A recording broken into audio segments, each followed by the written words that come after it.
ஓம் நம சிவாய. தென்னாடுடைய சிவனே போற்றி, எந்நாட்டவர்க்கும் இறைவா போற்றி.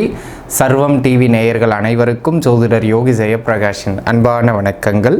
அன்பர்களே, இந்த பதிவில் நம்ம என்ன பார்க்க இருக்கோம் அப்படின்னு கேட்டிங்கன்னா, நமக்கு கடந்த ஆங்கில புத்தாண்டுக்கு நம்ம பலன் பார்த்துருப்போம். தற்பொழுது தமிழ் புத்தாண்டு, ஏன்னா சித்திரை 1 தான் நம்ம தமிழ் புத்தாண்டாக அனுசரிக்கிறோம். அந்த விதத்தின் அடிப்படையில் 2020 ஆண்டு பராபவ ஆண்டு அப்படின்னு சொல்லப்படுகிறது. இந்த 12 மாதங்களுக்கான இந்த ஆண்டு பலன் எப்படி இருக்கிறது அப்படிங்கிறத நம்ம பார்த்துருவோமுங்க.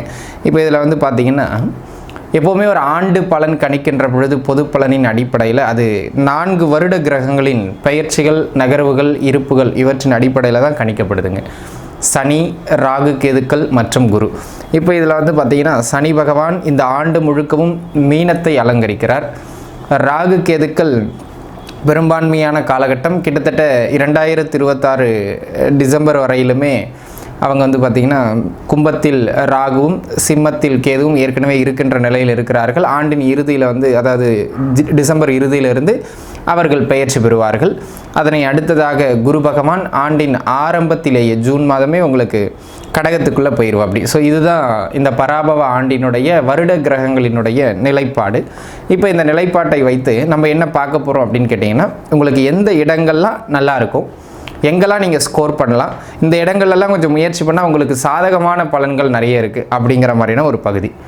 இந்த இடங்கள்லாம் உங்களுக்கு பொதுவாகவே சிறப்பான அமைப்புகளில் இந்த ஆண்டு இல்லை, இந்த இடங்களில் கொஞ்சம் நிதானத்தன்மையை மேற்கொண்டீங்க அப்படின்னா சிறப்பு அப்படிங்கிற மாதிரியான ஒரு 2 விதமான பலன்களை தாங்க நம்ம இப்போது இந்த பதிவில் பார்க்க போகிறோம். ஆக உங்களுடைய ஜென்ம ராசிக்கு இந்த பராபவ ஆண்டின் அடிப்படையிலான கோச்சார பலன்கள் எப்படி இருக்கிறது வாங்க பார்த்துருவோம். கன்னிராசி அன்பர்களே, கன்னியாராசிக்காரர்களை பொறுத்த மட்டிலும் இந்த காலகட்டம் ஆகச் சிறந்ததொரு நற்காலகட்டம் அப்படின்னு நீங்கள் எடுத்துக்கிடலாம். அதாவது ஒரு கிரகம் ஒரு இடத்தில் நின்றால் நன்மை அல்லது தீமைன்னு நம்ம கோச்சாரத்தின் அடிப்படையில் சொல்கிறோம். அதில் குரு சாதகமான இடம்னு சொல்லக்கூடிய 11வது வீட்டில் நிற்கிறார். ராகு மிக மிக சாதகமான இடம்னு சொல்லக்கூடிய 6ஆம் வீட்டில் நிற்கிறார். சனி பகவான் திக்வலு பெற்று 7ஆம் இடம் அவருக்கு சிறப்பான இடம் கிடையாது, கண்டகத்து சனி. ஆனாலும் மன வாழ்க்கை ஆரோக்கியத்தை தவிர பொருளாதாரம், தொழில் அமைப்புகள், பிற விஷயங்களில் நல்ல ஏற்றங்களை தருகிற அமைப்புகளில் அவரும் நிற்கிறார். கேது நியூட்ரலான இடம். அப்போ பாருங்கள், பெரும்பான்மையான கிரக நிலைகள் கன்னியாராசி அன்பர்களுக்கு மிக மிக சாதகமான ஒரு சூழ்நிலையோடு நிற்கிறது. இது மிக ஏற்றமான காலகட்டம். சரிங்களா? ஒன்றொன்னா பார்ப்போம், அப்படியே ருசிச்சு கேளுங்க. சரிங்களா? இந்த ருசிக்கிறதுக்கு உங்கள் சுய ஜாதக தசாபுக்தியும் நல்லா இருக்கும். நீங்கள் லட்டு, பூந்தி, அல்வான்னு பேசிட்டு அங்கே ஜாதகத்தில் போய் கசப்புன்னு ஆயிடுச்சுன்னா சிரிப்பாயிரும். அதனால் ஜாதக தசாபுக்தியும் நல்லா இருக்கணும், அதை மைண்டில் வச்சுக்கணும் நம்ம எப்போவுமே. சரிங்களா? ரைட். பொது பலன் அடிப்படையில் இந்த ஆண்டு உங்களுக்கு எங்கெல்லாம் நன்மை? எல்லாமே நன்மை தான். எங்கெல்லாம் நன்மை? முதல் அமைப்பு, புத்திர பாக்கியம் கிடைக்கும். குழந்தை பாக்கியம் இல்லாமல் கஷ்டப்பட்டுக்கிட்டு இருக்கிற நண்பர்களுக்கு இந்த காலகட்டம் 5ஆம் அதிபதியே உங்கள் ராசியை பார்க்குறார் திக்பலம் பெற்று.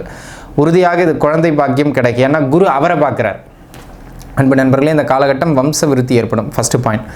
திருமணம் தடைபட்டு கொண்டிருந்தால் அல்லது ஓராண்டுகளாக இழுபறியாக இருந்த கன்னியாராசி அன்பர்களுக்கு திருமணம் கைகூடி வரும். 2வது பாயிண்ட். கணவன் மனைவி அமைப்புகளுக்காக யாரெல்லாம் முயற்சிச்சுக்கிட்டு இருந்தீங்களோ அந்த கணவன் மனைவி உறவுகள்லாம் இந்த காலகட்டம் பிரிஞ்ச உறவுகள் கூட ஓரளவுக்கு மீண்டும் சேர்ந்துடும். ஆனால் சண்டை சச்சரவு நீடிக்கும், மீண்டும் ஒன்றா சேர்ந்துருவீங்க, உங்களுக்குள்ளே அடிச்சுக்குவீங்க, அவ்வளோதான். சரிங்களா? அந்த மாதிரியான ஒரு அற்புதமான காலகட்டம். அதே போல் அன்பு நண்பர்களே, இந்த காலகட்டம் கல்வியில் மேன்மை உண்டு. இதை தான் படிக்கணும் அப்படின்னு நினச்சவங்க அதை தான் படிப்பீங்க. இந்த இடத்துல தான் படிக்கணும்னு நினச்சவங்க அந்த இடத்துல தான் படிப்பீங்க. அந்த மாதிரியான அமைப்புகளில் கல்வியில் நல்ல மேன்மை பெறக்கூடியது மாதிரியான அதி உன்னதமான காலகட்டமாக இந்த காலகட்டம் அமையப் பெறுகிறது அப்படிங்கிறத நீங்கள் மைண்டில் வச்சுக்கணும். இது ஃபஸ்ட்டு பாயிண்ட். அதனை அடுத்ததாக பொருளாதாரம் சூப்பராக இருக்குங்க.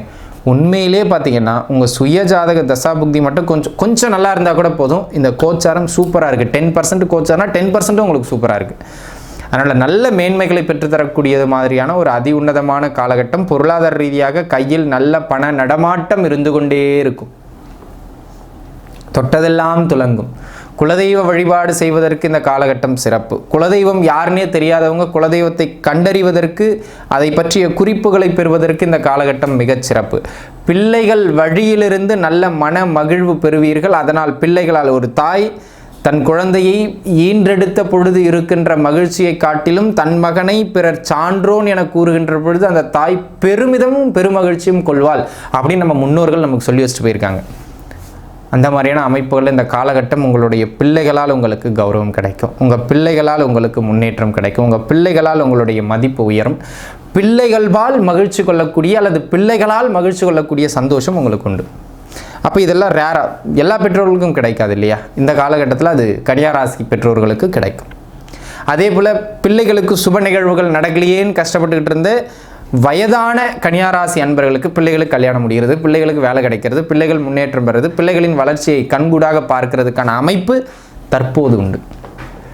அதே போல் அன்பு நண்பர்களே, இந்த காலகட்டத்தை பொறுத்த மட்டிலும் வேறு என்ன அமைப்புகள் எல்லாம் மிகச் சிறப்பான முறையில் உண்டு அப்படின்னு சொல்லி கேட்டிங்கன்னா, எல்லா விதத்திலும் ஏற்றங்களும் முன்னேற்றங்களும் நமக்கு ஒன்றன் பின் ஒன்றாக வந்து கொண்டே இருக்கும். இருந்தாலும் இந்த காலகட்டம் நம்ம அதை சேமிக்கணும் இல்லையா? அந்த சேமிப்பு அமைப்பும் இந்த காலகட்டத்தில் சிறப்புங்க. ஏன்னா வருமானம் சூப்பராக வந்ததுங்க, என்ன சேமிச்சிங்க, ஆனால் செலவாயிருச்சிங்க அப்படின்னு இல்லாமல் இருக்கணும்ல. அந்த விதத்தில் சேமிப்புகள் இந்த காலகட்டத்தில் மிக மிக மேன்மைகளாக உண்டு. அதே போல் காதல் கைகூடி வருகின்ற ஒரு ஆகச்சிறந்த காலகட்டம். முதற் திருமணம் பாதிக்கப்பட்டு மறு திருமணத்திற்காக முயற்சித்து கொண்டிருக்கின்ற அன்பர்களுக்கும் அந்த மறு திருமணத்திற்கான அமைப்புகளும் கைகூடி வருகின்ற ஒரு அதி உன்னதமான காலகட்டம் இது. அதே போல் அன்பு நண்பர்களே, சமூகத்தில் ஒரு முக்கியமான பொறுப்பில் இருக்கிறவங்க, முக்கிய அந்தஸ்தில் இருக்கிறவங்க, பொது வாழ்க்கையில் இருக்கிறவங்க, ஒரு பப்ளிக் ஃபிகராக இருக்கிறவங்க, இவங்களுக்கெல்லாம் பார்த்திங்கன்னா இந்த காலகட்டம் ஒரு நல்ல வளர்ச்சி, நல்ல பெயர் புகழ் முன்னேற்றம், மக்களின் ஆதரவு, ஏதாவது கட்சிகள் இருக்காங்கன்னா கௌரவமான பதவிகள், இதெல்லாம் கிடைக்கக்கூடியது மாதிரியான ஒரு நல்ல ஏற்றம் மிகுந்த காலகட்டமாக இந்த காலகட்டம் அமைகிறது அப்படிங்கிறத நீங்கள் புரிஞ்சுக்கிடணும். அந்த விதத்தில் இந்த காலகட்டம் ஒரு நல்ல மேன்மை மிகுந்த காலகட்டம். இதனை அடுத்த அமைப்பாக அன்பர்களே, இந்த காலகட்டத்தை பொறுத்த மட்டிலும் வேறு என்ன சிறப்பு அப்படின்னு சொல்லி கேட்டிங்கன்னா, நன்றாக புரிஞ்சுக்கிடுங்க. வீடு இல்லாத நண்பர்கள், வீடு கட்டுறதுக்காக முயற்சிக்கிற நண்பர்களுக்கு இந்த காலகட்டம் அந்த வீடு கட்டுறதுக்கான யோகம் கைகூடி வரும். பூர்வீக சொத்துக்கள் சார்ந்த முயற்சிகளுக்காக மேற்கொள்கின்ற நண்பர்களுக்கு அந்த பூர்வீக சொத்துக்கள் கை கொடுக்கும். அதே போல் இந்த காலகட்டத்தை பொறுத்த மட்டிலும் ஏதாவது ஒரு இடம் வாங்கணும் அல்லது வண்டி வாகனங்கள் வாங்கணும்னு நினைக்கிறவங்களுக்கு திருப்திகரமான பிடிச்ச பைக் வாங்குறது, பிடிச்ச கார் வாங்குறது, பிடிச்ச மாதிரியான வீடு கட்டுறது அப்படிங்கிற மாதிரியான அசட்ஸை உருவாக்குறது மாதிரியான ஒரு நல்ல யோக காலம் இந்த காலம். அதை தான் சொல்கிறேன், தொட்டது துலங்கும் காலம், நல்ல முன்னேற்றம் கிடைக்கும் காலம், பொருள் வரவு சார்ந்து நல்ல ஏற்றம் பெறுகிற காலம், எல்லா விதத்திலும் ஏற்றம், தொட்டதெல்லாம் துலங்கும் அன்பர்களே. அது மாதிரியான ஒரு காலமாக இந்த காலம் உங்களுக்கு அமைகிறது. அதேபோல் இந்த காலகட்டத்தை பொறுத்த மட்டிலும் கடன் தொந்தரவு குறையும், நோய் தொந்தரவு குறையும், எதிரி தொந்தரவுகளை வெல்வீர்கள், வழக்குகளில் வெற்றி உண்டு அல்லது வழக்குகள் வாபஸாகி பைசலாயிரும், முடிஞ்ச வரைக்கும் பேசி முடிச்சுக்கலாமுங்க அப்படிங்கிற மாதிரியான அமைப்புகளுக்குள்ளே வந்துடும். ஆக இந்த மாதிரியான அமைப்புகள்லாம் உங்களுக்கு மிகச்சிறப்பாக உண்டு. ஆக சுருக்கமாக சொல்லணும்னா, வேலை, தொழில், பொருளாதாரம், ஆரோக்கியம், குடும்ப வாழ்க்கை, பண வரவு, முன்னேற்றம், படிப்பு, உறவு நிலைகள்னு எல்லாவற்றிலும் நன்மை தாங்க. சரி, எங்கே சின்ன இடங்களில் மட்டும் கொஞ்சம் கவனம் வச்சுக்கணும். எங்கன்னா கணவன் மனைவிக்கு இடையில பரஸ்பர நல்லுறவுகளில் கொஞ்சம் அப்பப்போ முட்டிக்கிடும். ஏன்னா நீங்கள் ஊருக்காக நேரம் ஒதுக்குறீங்க, வீட்டுக்காக நேரம் ஒதுக்கல, அதில் கொஞ்சம் அண்டர்ஸ்டாண்டிங் குறையும். வாடிக்கையாளர்கிட்ட சில நேரங்களில் கொஞ்சம் அழுத்தமாக பேசிடுவீங்க. அதனால் தொழில் செய்கின்ற இடங்களில் வாடிக்கையாளர்களோடு அப்பப்போ சின்னதாக உரசல்கள் ஏற்பட்டுடும். அந்த 2 அமைப்புகளில் மட்டும் நீங்கள் கொஞ்சம் கவனம் செலுத்தி இருந்தால் போதுமானது. மற்றபடி மேஜராக இங்கே இஷ்யூ அங்கே இஷ்யூ அப்படின்னு சொல்கிற அளவில் சொல்லிக்கிற அளவுக்கு எதுவும் கிடையாது, பயப்பட வேண்டிய அவசியம் இல்லை அப்படிங்கிறத நீங்கள் கன்னியாராசி அன்பர்கள் புரிஞ்சுக்கிட்டிங்கன்னா போதும். ஆக அனைத்து கன்னிராசி அன்பர்களும் மிக மிக ஏற்றத்தோடு இருப்பீர்கள். இந்த காலகட்டம் உங்களுக்கான காலகட்டம். தசாபுக்தியும் நல்லா இருந்துருச்சுன்னா உண்மையிலேயே இது வெற்றிக்கான காலகட்டம். அன்பு நண்பர்களே, இப்போ நம்ம பார்த்த எல்லாமே பார்த்திங்கன்னா கோட்சாரத்தின் அடிப்படையிலான பொது பலன்கள். இதுக்கு எப்போவுமே ஒரு 5லிருந்து 10% பலம் உண்டு.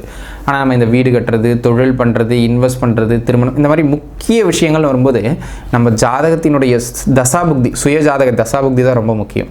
அப்போ அதை நம்ம பார்த்து இறங்கணும் எந்த ஒரு விஷயத்துலையும் அப்படிங்கிறது தான் நம்மளுடைய அறிவுறுத்தல். தனிப்பட்ட முறையில் பொதுப்பல நீங்கள் நம்ம வீடியோவில் பார்த்துட்டோம். தனிப்பட்ட முறையில் ஜாதகம் பார்க்கணும் அப்படின்னு விருப்பப்பட்ட நண்பர்கள் கீழே தெரிகிற என்னுடைய எண்ணுக்கு தொடர்பு கொண்டு உங்களுடைய சுயஜாதகத்தை பார்த்துக்கிடலாம். எந்த ஒரு முக்கிய முயற்சியும் சுயஜாதகத்தை பார்த்து அதன் பிறகு இறங்குறது மிக மிக நல்லது. சரிங்களா? அனைவரும் நன்றாக இருப்பீர்கள். வாழ்க வளமுடன். நன்றி.